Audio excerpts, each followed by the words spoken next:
little bit about myself, though you know me a little bit by now. I have been in this business of digital for the last 20 years, and I run a company called Indusnet Technologies, from where I have gained all this experience.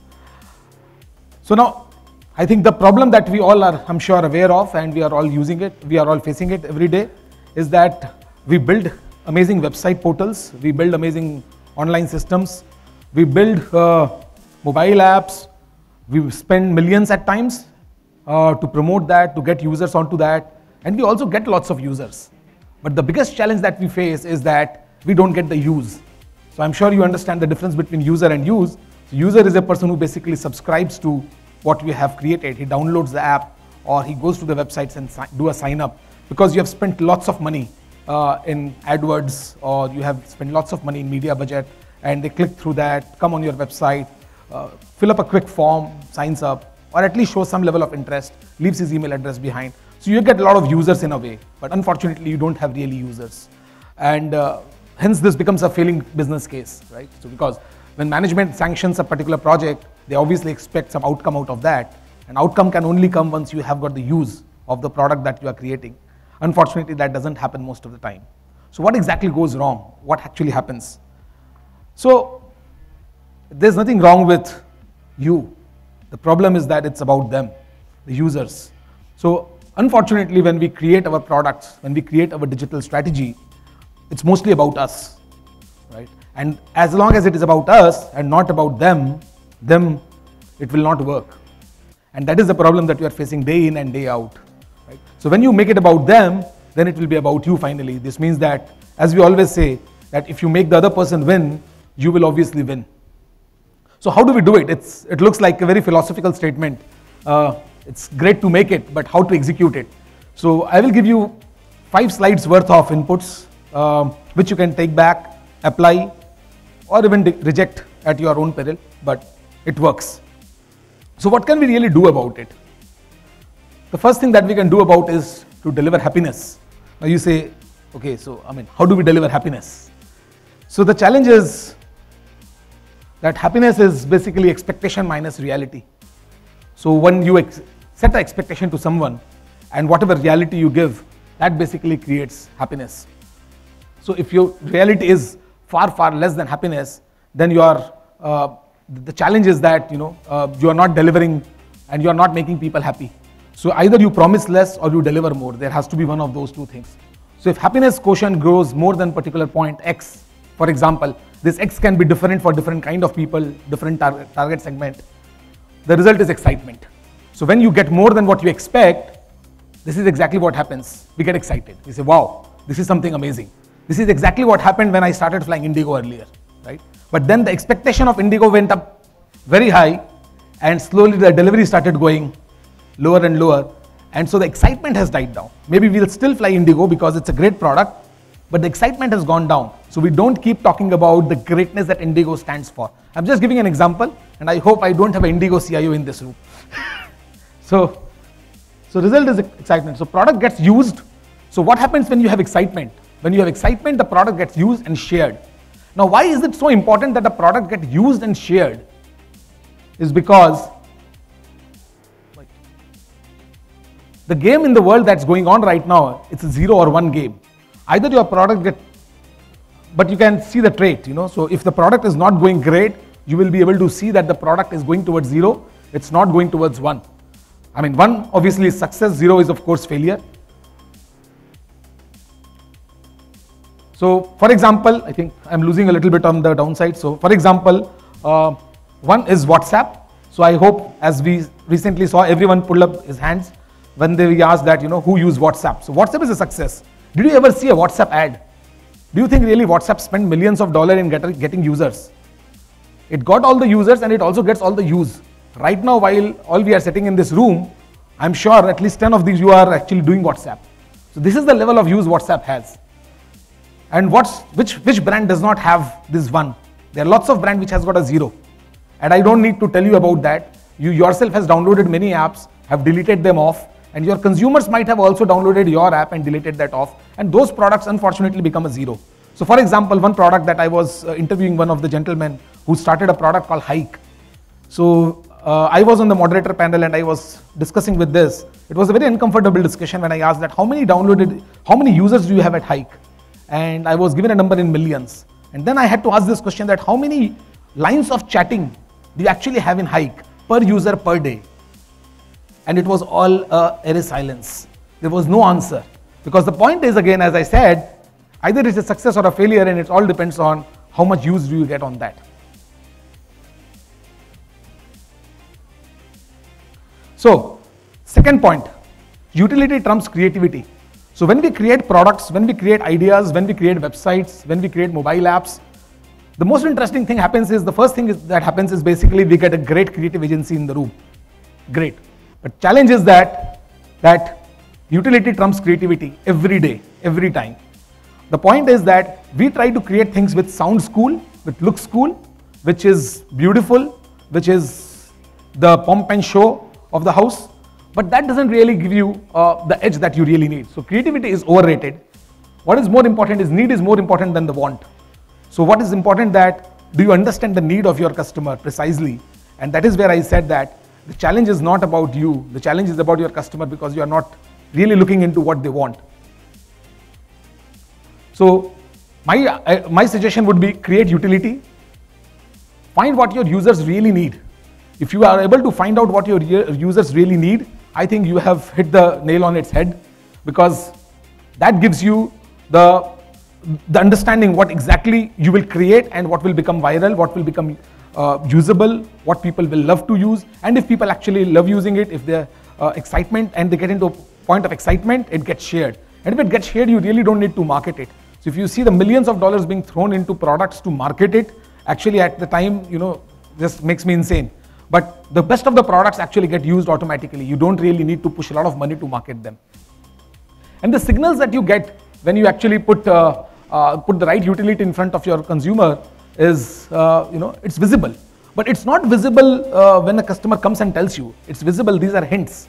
And you have to catch these hints. No one is going to come and tell you that, your app is amazing, I just love your app. No one is going to come and tell you that your website sucks, I don't want to use your website. Or this feature is absolutely not there. Or someone is not going to come and tell you, why don't you put this feature into your website? I mean, those things happen when there is a serious excess. This means either someone is extremely frustrated or someone is extremely happy. Neither of this happens really most of the times. So what you have to do is basically you have to pick up the signals. And unfortunately, the signals are hidden. So what can you do about picking up signals? To discover that, you need small data. So there are two ways you can pick up these signals. One is obviously small data, and one is, which is very well known, is big data. So let me tell you a little bit about small data, which is basically about understanding customer behavior and understanding his actions. So small data is about user insights. And when you get small data when you actually sit with your customer, the user of the application, and you try to understand what exactly he's feeling, what he's going through, where are his challenges. And do not ask for the challenges. Have conversation. Take him through the user journey, not of your application, because he's using your product to achieve something. Ask him how he actually achieved that job, not necessarily using your system or XYZ system or ABC system. If you can understand how he uses your system, you will understand where are his challenges, where are he failing, and what can be done to improve his success. So it comes from intimate conversation and not just market survey, as I rightly said. But however, what you can do is basically, apart from this, you can also do market survey. But market survey again are kind of give you a lot of false expectations from a company's perspective. Because everyone, whenever you go to do market survey, people will always say yes to lots of things. And then people come back and say, I created a great product based on a market survey. Everybody said that they will love to have this, and it didn't work. We had a very recent example when, a lot of young boys said that we would love to buy insurance. If you can insure my bicycle, if you can insure my camera, if you can insure my laptop and my phone.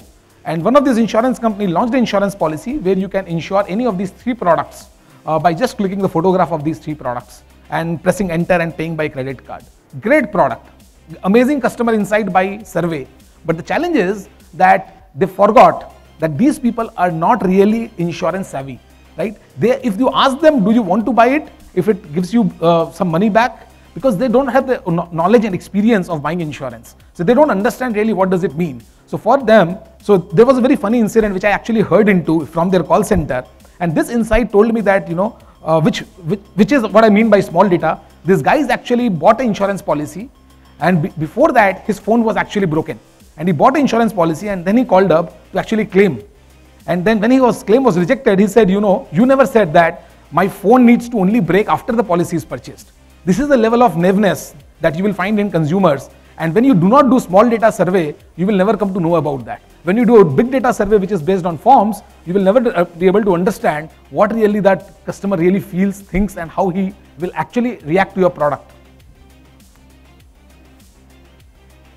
As I said, it's never spoken out, and it's mostly about observations. So do you have someone who actually observes? Now, if you are what we are talking about, it has nothing to do with technology most of the time. So where the technology thing comes in, we'll just talk about that in a while.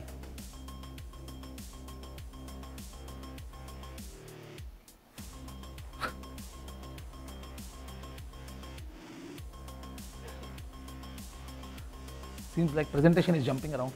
So yes, this is where the technology starts coming in. So the point is that how do you get addicted to products which you actually start loving? So I'm not sure how many of you have gone through a book called Hooked by Neil Rayal, but if you go through this book, this is a critical book that I would highly recommend if you want to create a product that really works. So it all talks about triggering action, making them invest, and variable rewards. Tell me how many of you actually end up using Facebook at least 10 times a day? Do we have lots of people use Facebook at least 10 times a day? So what? No? Okay.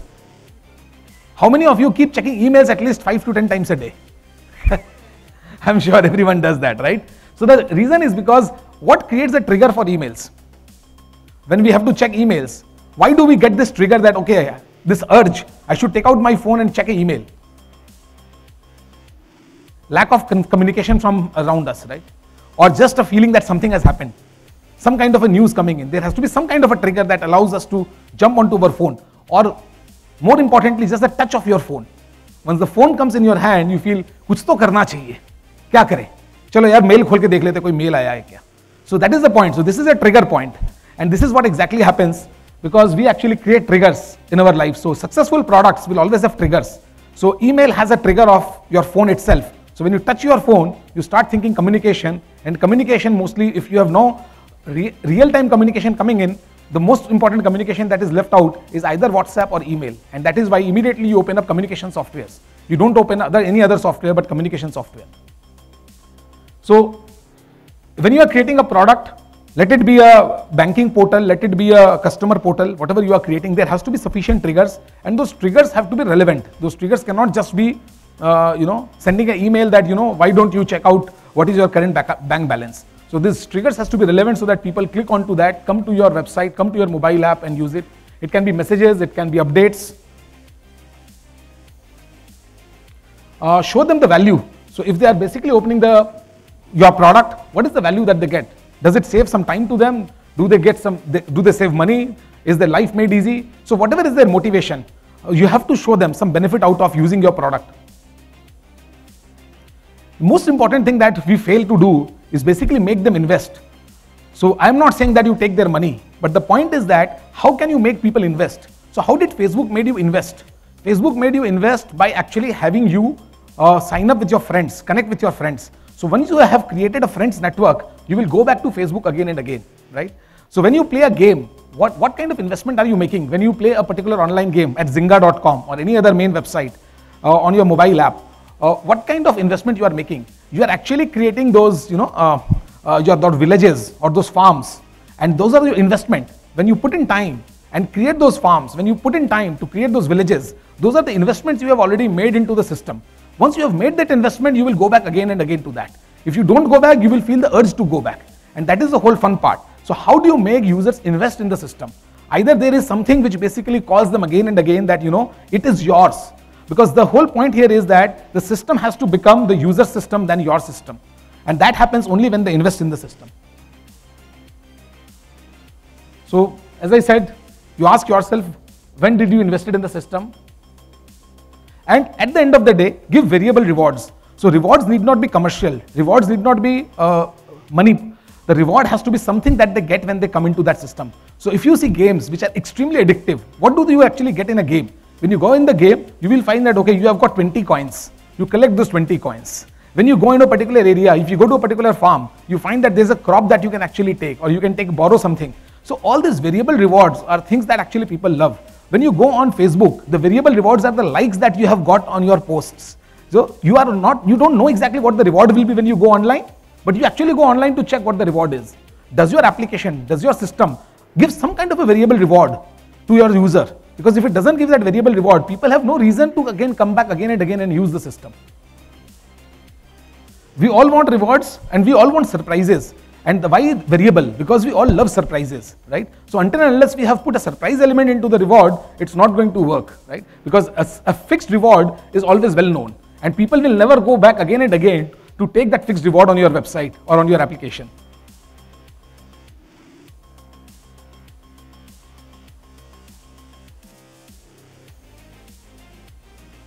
This is the most important part from the CIO perspective, that it's an iterative development. It's not like a business team comes to you and you go to a vendor, and it does not work that way. So what actually it works, it's actually creating a good product is an infinite loop. Why it's an infinite loop? Because it has to be continuous conversation between the business, yourself and the vendor. Because until and unless that happens, we are not in a position to really understand the user. Because user understanding is a continuous process. The more you understand the user and the more you understand their motivations, you have to continually adapt the product according to the requirement. So as you keep doing that, it cannot be a linear product that, okay, we start as a project that we will create a portal which will start handling 20% of our transactions from next day, and it starts handling that. It never happens, because you have to continually improve that, and continual improvement needs this infinite loop. And it's not a tool. So when you create an application, it's not generally a tool. It's not a business application. It's product development. So at the end of the day, what you are actually doing is product development. And to do product development, you have to wear the hat of a product manager. And it is very, very rare that you have a product manager and a project manager and actually developers all not in the same synced environment, right? So what happens is that if you put them all in 3 different environments, the product will never get developed.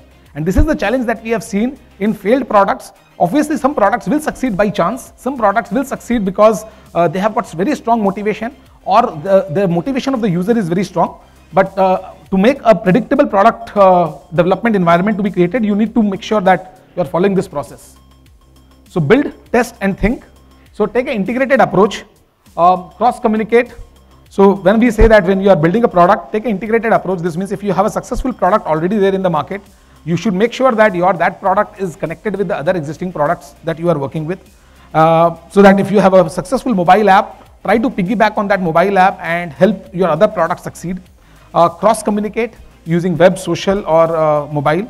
As I said, piggyback on your existing successful product. Come out of your comfort zone, because a lot of times I have seen CIOs as well as the business users coming up with a request that, I want to have everything integrated with my own system. It should be my own environment. There should not be any other company using the system. Unfortunately, the users in today's world, they are not going to install or use systems which are very, very disparate and which are different islands. They are using certain systems where your system has to integrate finally. So you have to look at that approach, that how your system can go and integrate with those larger environments where the users are very comfortable with and are using. So for example, when you're talking about a messaging system, are you talking about creating a messaging system totally from scratch, or are you trying to use a Telegram bot? So if you're using a Telegram bot, if people are comfortable using a Telegram bot, your life becomes easier. But if you are trying to create something from scratch, getting to people to use that new system is in itself a huge uphill challenge. Create advocates, evangelists and feedback group. Honestly speaking, I have not seen many companies doing this, and that is why it's a very important suggestion. Create your advocates of the product. So if you are launching a new product or a new tool, make sure that there are people from the customer segment, from the intermediary segment, from your own company. The best advocates are your own employees who actually work with users and make them use the system. In fact, I found one of the company which is doing an amazing job in doing advocacy. What they do is they make their internal employees use that exact same system to process the products or process the orders that their consumers actually use to do that. And this means that they start loving the system, they start coming up with ideas that how the system can be improved. and therefore they are the best advocates of the same product in the external world. So as we say, you have to eat your own dog food, because until and unless your own team is eating your own dog food, they will not be able to talk good about it, or they will not be able to kind of guide the world that how it should be used. So yes, it takes time, but it's worth it. It's not going to make a product successful overnight, but it's better than not having a successful product. And avoid wishful thinking, because if you just think that I have wished that I have created a product and it will work and people will use it, it's not going to happen. It has never happened in past. It's not going to happen even today. So just a little bit about Indusnet. So we help in digital strategy for companies. We help them create the right products. We help them into web applications, mobile applications, and digital marketing in an integrated way. And we have been doing it for last 20 years. I have been consulting companies in India, mostly abroad, in creating the digital journey for their users in the transformation phase. More than happy to help and consult with any of you. We have a small booth outside. Feel free to drop in. And this is my contact information. If you need to connect with me anytime, I keep sharing lots of tips and ideas on social media. I'm pretty active there. Feel free to connect there, and I will be more than happy to share ideas, suggestions, or anything that you need on that front. Thank you so much.